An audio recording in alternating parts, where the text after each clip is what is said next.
بسم اللہ الرحمن الرحیم۔ السلام علیکم ورحمۃ اللہ وبرکاتہ۔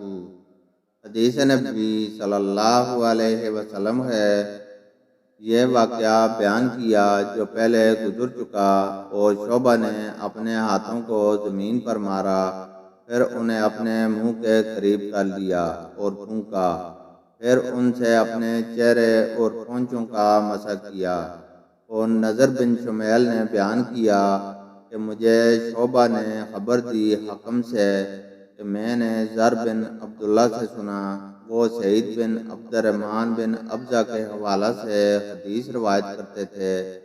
حکم نے کہا، میں نے یہ حدیث ابن عبد الرحمن بن ابزہ سے سنی، وہ اپنے والد کے حوالہ سے بیان کرتے تھے کہ عمار نے کہا جو پہلے مذکور ہوا۔